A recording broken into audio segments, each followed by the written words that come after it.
Hi guys, this is Max. Welcome to my channel. Today we're gonna work on the psoas and on the diaphragm. The psoas is a muscle that attached to the thoracic and lumbar portion of the spine at the level of T12 and go all the way to the left trochanter. It's a muscle that we stretch all the time. We do yoga or we do some couch stretch. And it's really important for sprinter because when it's weak, it can really interfere with your stride pattern. And when it's too tight, actually, Janda figured out that it can create lower cross syndrome. Lower cross syndrome that is a syndrome that can create a lot of pain in the back, especially in people with hyperlordosis. So the first thing we're gonna do when we wanna work on this muscle is to figure out where it is located. We have a good way to find out, that is ask the client to lift the leg. So when the client lifts the leg, it contracts the psoas and you can feel it right next to the abdominals.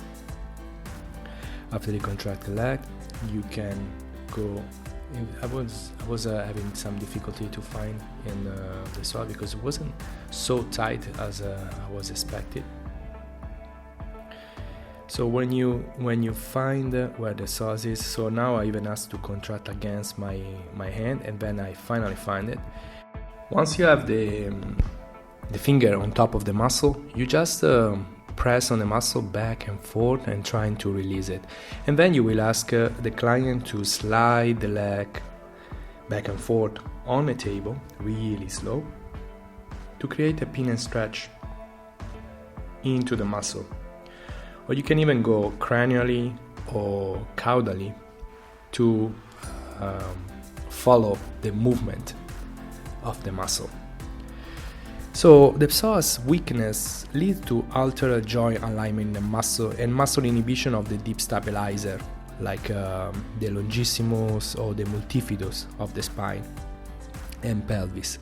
And this weakness can cause the spine to buckle when the hips is flexed, and that can cause back pain.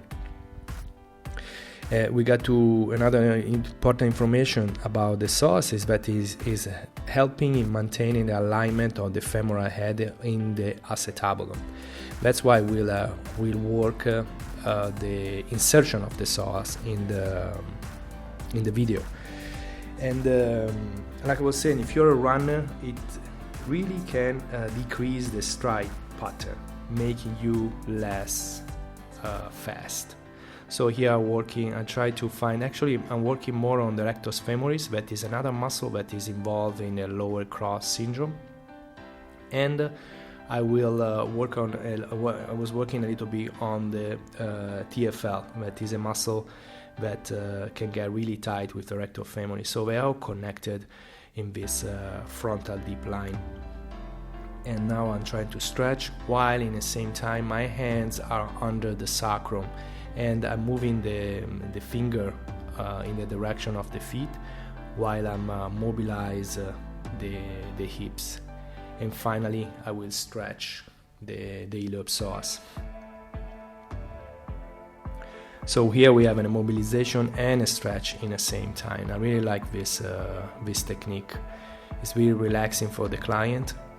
And and finally I'm stretching the iliopsoas in direction of the head of the client. And from here I will move to the diaphragm.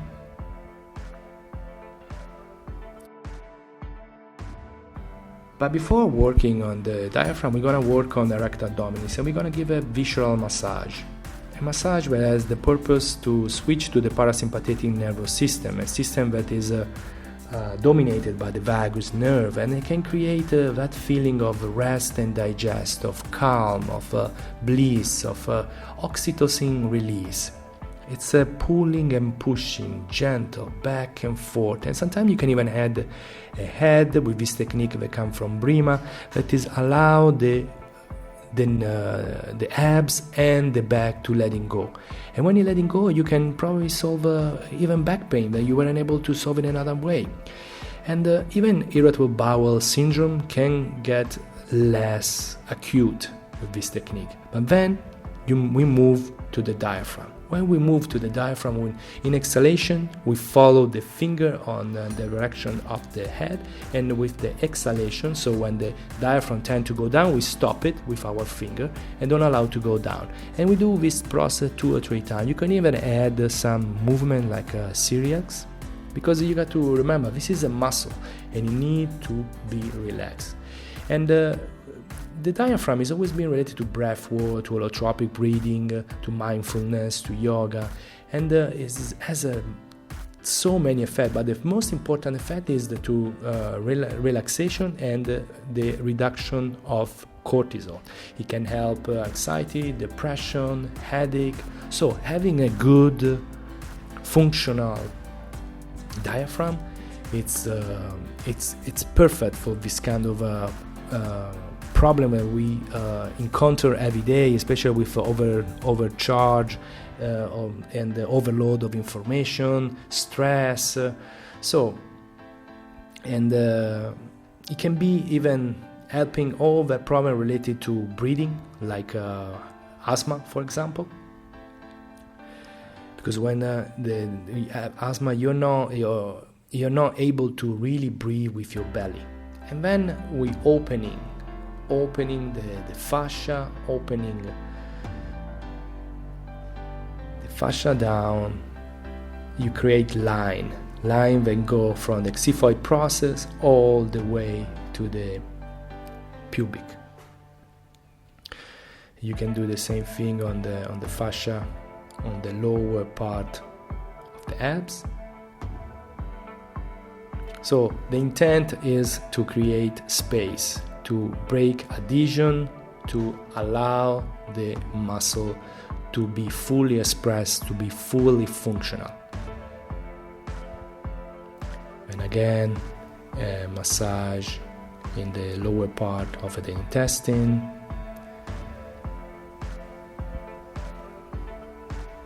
And slowly going back to this wave, to move to the double diaphragm release. And you use the same concept. When you breathe in, you exhale, you go in the direction of exhalation. And when inhale, you go in the direction of inhalation. When you exhale, you go in, you stop the diaphragm to go down. So this is a great technique. You got to watch out not to push too much on the ribs, but when you got that, you got the feeling of that, the results are amazing. So thank you very much for watching. If you like the video, subscribe, and see you soon. Thank you very much. Bye.